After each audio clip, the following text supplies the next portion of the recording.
En esta tercera parte y última veremos los acontecimientos más importantes que sucedieron desde 1930 hasta 1950, entre ellos la Segunda Guerra Mundial, la guerra más violenta de toda la historia de la humanidad. Vamos a ello. Muchos dicen que para mantener el poder los dirigentes utilizan una de estas dos eh, sentimientos en las personas para apoderarse de ellos. El miedo y el odio. El miedo y el odio fueron los verdaderos causantes de que la Segunda Guerra Mundial se llevara a cabo. El miedo y el odio fueron los dos detonantes. El miedo, por un lado, miedo en la crisis económica que vivía Europa gracias al crack de las 29 y principalmente Alemania. Con el Tratado de Versalles esta nación quedó supremamente golpeada, quedó apabullada en temas económicos, las sanciones económicas fueron fuertes y el odio porque les tocaron el orgullo, les tocaron el ego a los alemanes. Perdieron la Primera Guerra Mundial y ellos sabían que no se iba a quedar así. Ellos tenían que recuperar terreno, todo el territorio perdido. Debían hacerlo, era simplemente orgullo lo que buscaban. Y el ascenso de este señor con el poder más grande que una persona puede llegar a tener, el poder de la palabra. Hitler supo manipular al pueblo alemán, supo hablarle, supo cautivarlo, supo seducirlo, hasta el punto en el que sumó el miedo y el odio con una tercera fórmula, con una tercer variable, que es el fanatismo. El fanatismo hizo junto al miedo y al odio un cóctel de rencor, resentimiento y nacionalismo, que era lo que buscaba Hitler, creando cosas como esta. Una nación con mucho rencor, pero principalmente con mucho amor a su país. Lo que nos compete, la Segunda Guerra Mundial, inicia desde el año 1969 y va hasta el año 1945. Fue el peor evento en la historia de la humanidad, el evento más sangriento. No hay nada se compara a la Segunda Guerra Mundial, absolutamente nada, en temas de violencia, obviamente. En 1963 Hitler es elegido por voto popular como canciller alemán, el máximo cargo que puede tener una persona en Alemania. A partir de esto, en el poder lo que hace es cautivar a las personas, enamorarlas, seducirlas, inventarles el cuento del nacionalismo alemán,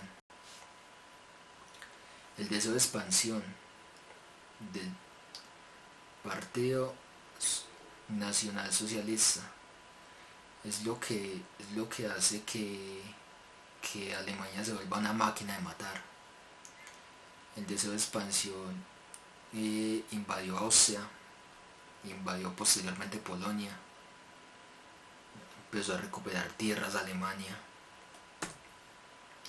y en 1969 es el detonante, causante de todo esto. Alemania nazi y la Unión Soviética firman un pacto, el pacto de a ver si lo digo a la primera, Ribbentrop-Molotov, un pacto de no agresión entre estas dos naciones principalmente, el 22 de agosto de 1969. 9 días después, el 1 de septiembre de 1969, Alemania invade Polonia y la Unión Soviética hace lo mismo por el oriente de Polonia. Y allí es cuando inicia la Segunda Guerra Mundial. En ese momento, Gran Bretaña, Reino Unido le declara la guerra a Alemania, igual que Francia. Tenemos los aliados comprendidos por Francia, Reino Unido y Estados Unidos, que posteriormente se iban a unir a la guerra. Y por el otro lado, las potencias del eje: Alemania, Italia y Japón, que posteriormente también se iban a unir a la guerra. En mayo de 1940, antes de eso, esas naciones, después de la invasión de Polonia y después de la declaración de guerra de las naciones, viven en una época de tensión, no de agresión, de tensión. Todas llegan a la frontera, todos los ejércitos llegan a las fronteras, pero no hay agresión. Hasta mayo de 1940. En ese mes, Alemania invade Luxemburgo, Bélgica, Países Bajos y Francia. Fue tanto así que Alemania llegó con tanta fuerza que Francia no supo cómo reaccionar, cómo defenderse. Y el 22 de junio de 1940, Hitler se toma París y cambian todas las posturas del juego. Ahora es Hitler el que hace un tratado de Versalles con Francia. Alemania ahora es el ganador de la guerra. Alemania es el que tenía el poder en ese momento. Y lo hacen en el mismo vagón que se firmó el tratado de Versalles. Mientras pasaba todo esto, ¿qué ocurría con Gran Bretaña? Pues sencillo. El señor Winston Churchill se convertía en primer ministro inglés y iba a ser la persona que iba a salvar a los aliados del poderío alemán. Ya veremos por qué. Alemania quería llegar a todas partes, es obvio. Entonces lo que hace es ir a por todo por Reino Unido. La cuestión de Reino Unido es que es una isla y por vía terrestre, por vía aérea es mucho más complejo llegar a invadir una nación. Entonces se libró la batalla de Inglaterra, que fue principalmente por el aire. Esta batalla tuvo varios bombardeos sobre la ciudad inglesa, sobre la ciudad de Londres. La ciudad de Londres quedó devastada por los bombardeos alemanes, pero Inglaterra se supo defender, supo cómo defender su frontera aérea y marítima. Mientras tanto, en África se libraban varias batallas.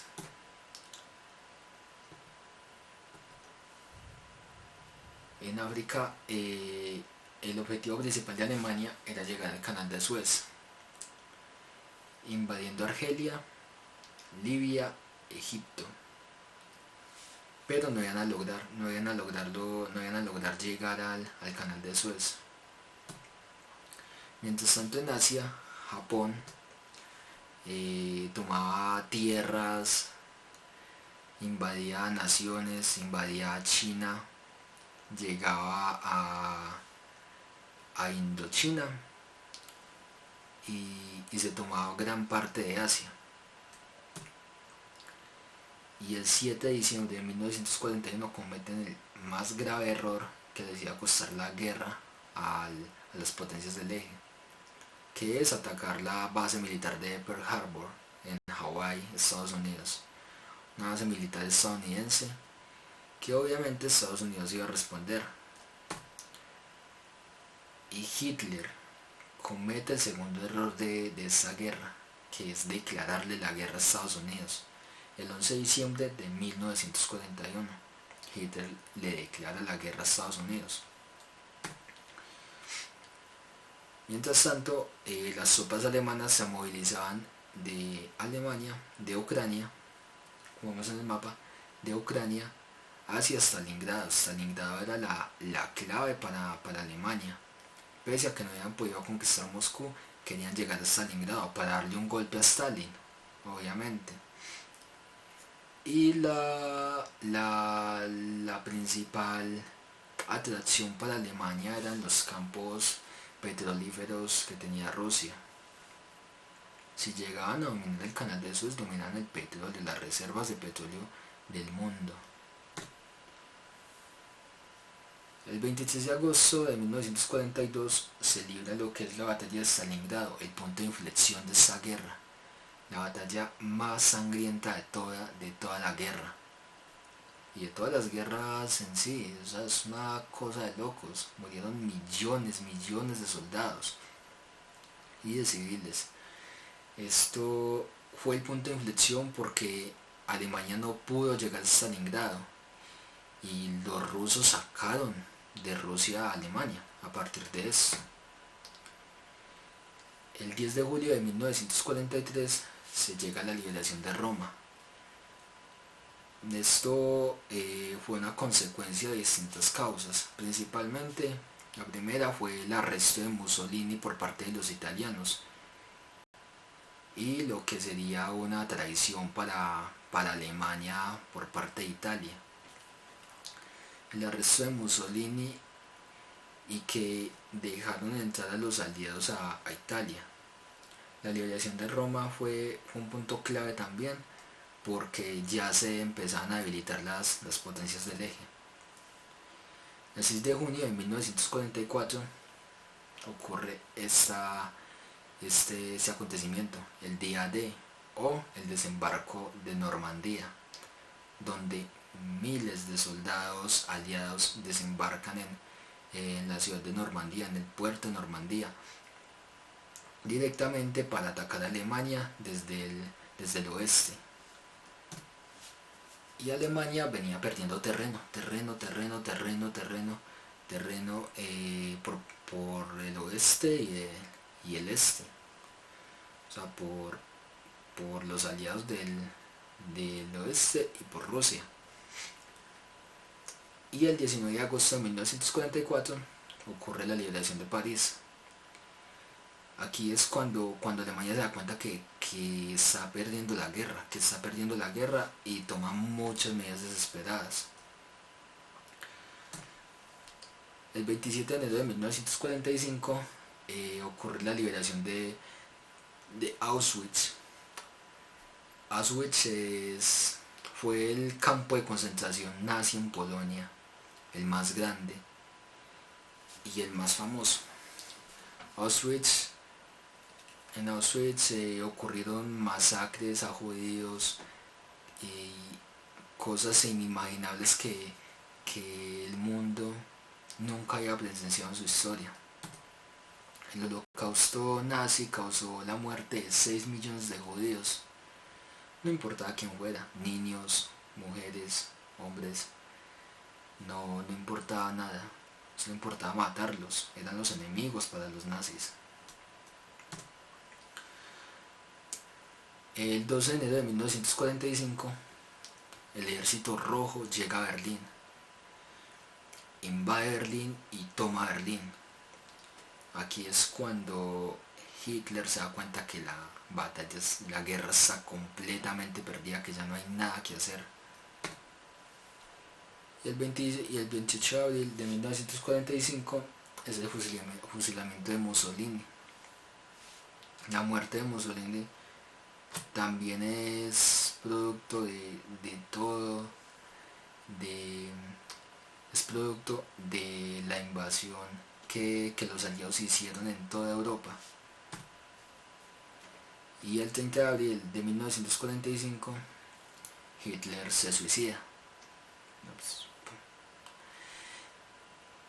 Hitler muere el 30 de abril de 1945. Eso fue el final de la guerra, el fin de la guerra en Europa. Pero Japón todavía seguía en guerra, atacando el Pacífico y atacando a Estados Unidos por el oeste.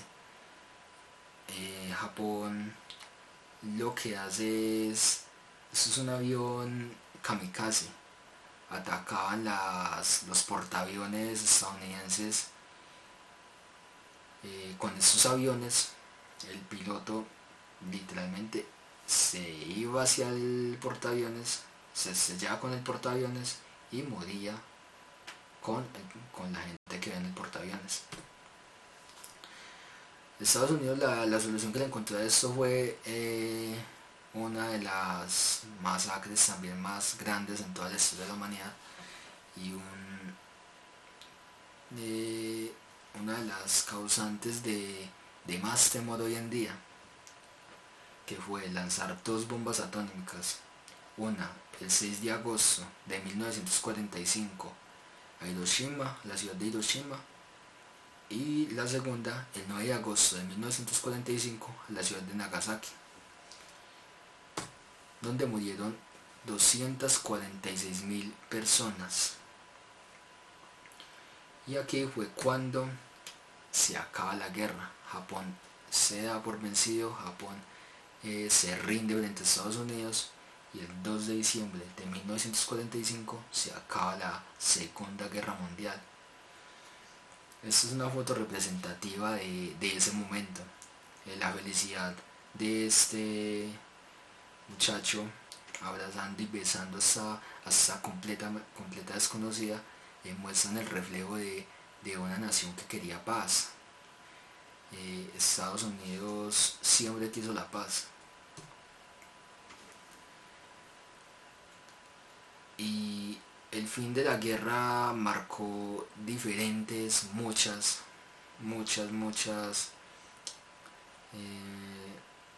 consecuencias a partir de ello. Una de ellas fue la firma de la Carta de las Naciones Unidas el 26 de junio de 1945. También nace el Fondo Monetario Internacional, que la idea había nacido en 1944, pero como tal, como el organismo como tal, nace el 27 de diciembre de 1945. Y justamente después de la Segunda Guerra Mundial inicia la Guerra Fría, que es un confrontamiento no bélico.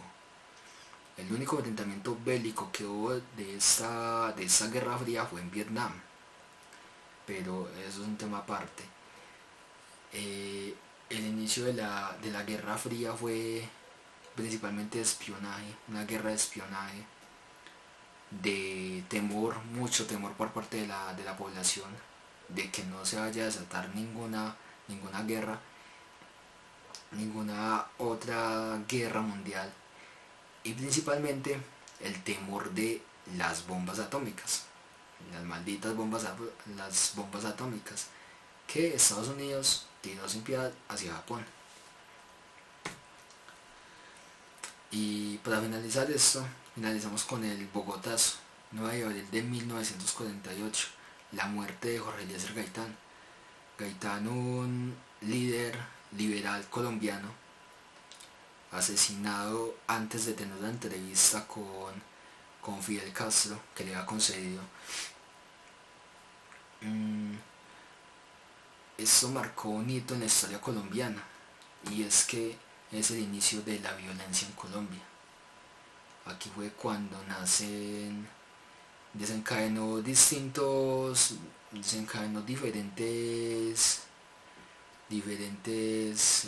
acontecimientos que dieron con el inicio de la violencia en Colombia.